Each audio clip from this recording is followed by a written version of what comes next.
अस्सलाम वालेकुम dear students, मैं हूं काशिफ तनवीर और डिड मीडिया यूट्यूब चैनल पर हम आपको खुशामदीद कहते हैं। लेक्चर स्टार्ट करने से पहले आप लोगों से एक छोटी सी रिक्वेस्ट है कि अगर अभी तक आप लोगों ने हमारे चैनल को सब्सक्राइब नहीं किया तो इसे सब्सक्राइब कर लें और साथ में लगे हुए बेल आइकन को भी प्रेस कर लें ताकि हर नई आने वाली वीडियो का नोटिफिकेशन आप लोगों को बर वक्त तौर पर मिल सके।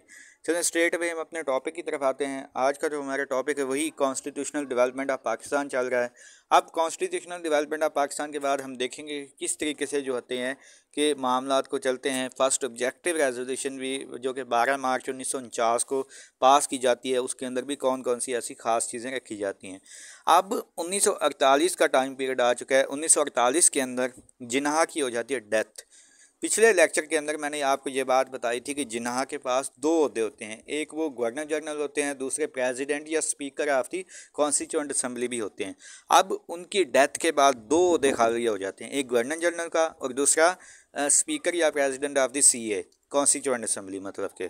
अब 1948 के अंदर ख्वाजा नाज़मुद्दीन बनते हैं सेकंड जीजी से मैंने गवर्नर जनरल को शॉर्ट करके लिख दिया, second governor general of Pakistan बन जाते हैं। और 1948 में ही मौलवी तमीज़ुद्दीन जो होते हैं, मौलवी तमीज़ुद्दीन साहब ये सेकंड प्रेसिडेंट आप कह सकते हैं या स्पीकर ऑफ सीए बन जाते हैं, कॉन्स्टिट्यूएंट असम्बली बन जाते हैं। लियाकत अली ख़ान एज़ यूजुअल जैसे कायद आज़म के दौर में थे वैसे वो प्राइम मिनिस्टर ही रहते हैं। अब फर्स्ट ऑब्जेक्टिव रेजोल्यूशन आ जाती है, मतलब कि पास करते हैं कि ये आप ये भी कह सकते हैं कि ऑब्जेक्टिव रेजोल्यूशन बेसिकली आपको एक डायरेक्शन दे रही है, आपको एक इस तरह की डायरेक्शन दे रही है कि आपने नेक्स्ट जो कॉन्स्टिट्यूशन होगी, आपके कॉन्स्टिट्यूशन की नेचर ऑफ द कॉन्स्टिट्यूशन क्या होगी।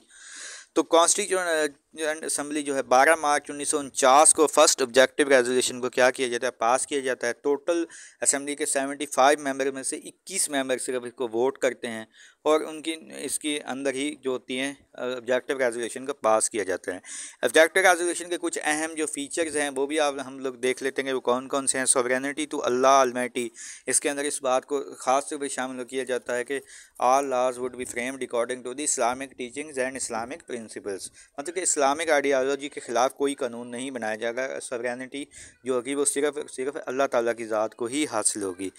इस्लामिक सिस्टम की बात की गई कि मुल्क का जो भी नया कॉन्स्टिट्यूशन बनेगा वो इस्लामिक रूल ऑफ लॉ के अकॉर्डिंग होगा और जो भी निज़ाम आपने चलाना है, चाहे वो आपका नेशनल असम्बली, सेनेट या आपने जुडिशरी का आपका निज़ाम होगा, वो सारे का सारा इस्लामिक रूल ऑफ लॉ के अकॉर्डिंग ही फ्रेम किया जाएगा। उसको इस्लामिक लॉज के एंटी कोई भी हम कानून नहीं बनाए जाएंगे। इस तरीके से जुडिशरी की भी यही बात की गई कि जुडिशरी को भी, जजेस को इस कदर उसको मतलब कि आज़ादी या आप कह दें कि इंडिपेंडेंस दे दी जाएगी कि वो इस्लामिक टीचिंग्स के अकॉर्डिंग रिलैक्स हो के वो कोई भी फ़ैसला करना चाहते हैं तो वो कर सकते हैं। माइनॉरिटीज़ के हकूक़ का भी ख्याल किया जाएगा। उनको उनकी जो भी उनकी इबादत गाह हैं उनको उनके अंदर इबादत करने की मुकम्मल तौर पर आज़ादी होगी, किसी किस्म की उनको रोक टोक नहीं की जाएगी। वुमेन के राइट्स की भी बात की गई कि वुमेन के राइट्स को भी का भी ख़ास तौर पर तहफ़्फ़ुज़ किया जाएगा।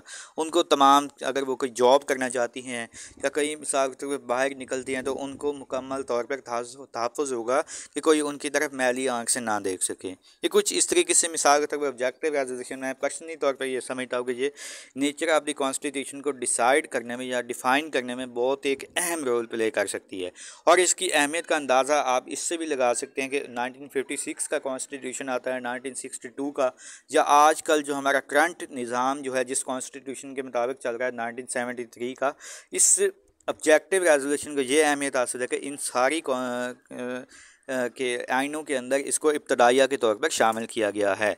कुछ इश्यूज़ भी थे माइनॉरिटीज़ है सम इश्यूज़ माइनॉरिटीज़ को इशू था कि इसके अंदर हमारे जो हैं प्रॉपर भी रूल्स या हमारे कोई प्रॉपर भी हकूक़ की बात नहीं की गई। फ्रीडम की बात की गई, फ्रीडम मूवमेंट की बात की जाए तो बेसिकली इस्लामिक पॉलिटिकल सिस्टम की बात की गई है। बट माइनॉरिटी को इशू था, लेकिन ओवरऑल जो है ये मैं समझता हूँ कि ज़बरदस्त एक ऑब्जेक्टिव रेजोल्यूशन पेश की गई थी। आज का लेक्चर हम यहीं पे एंड करते हैं। Right your question in comment box, hit the like and subscribe button if you haven't yet. मुझे अपनी दुआ में याद रखिएगा। स्टे ट्यून्ड एंड अल्लाह हाफिज़।